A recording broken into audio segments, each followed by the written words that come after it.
যে রূপ যাকাত ফরজ রয়েছে সেই রূপ নামাজ ফরজ রয়েছে, যে রূপ নামাজ ফরজ রয়েছে সেই রূপ যাকাত ফরজ রয়েছে। আপনি বলবেন যে আমি নামাজ পড়বো আর যাকাত দেব না, তাহলে আপনি মুমিন নয়, আপনি মুমিন হতে পারবেন না। আপনি বলবেন যে আমি শুধু যাকাত দেব নামাজ পড়বো না, তাহলে আপনি মুমিন হতে পারবেন না। আপনার মধ্যে ঈমান থাকবে না।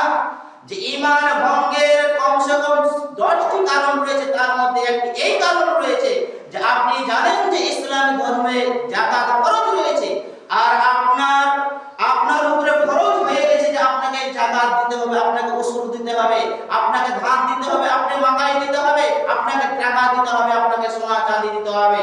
কিন্তু আপনি অলসতা করছেন। আপনি জানেন, আপনি অনেক হাদিস আপনি জানেন, অনেক কোরআনের আয়াত জানেন, কিন্তু আপনি যাকাত দেন না।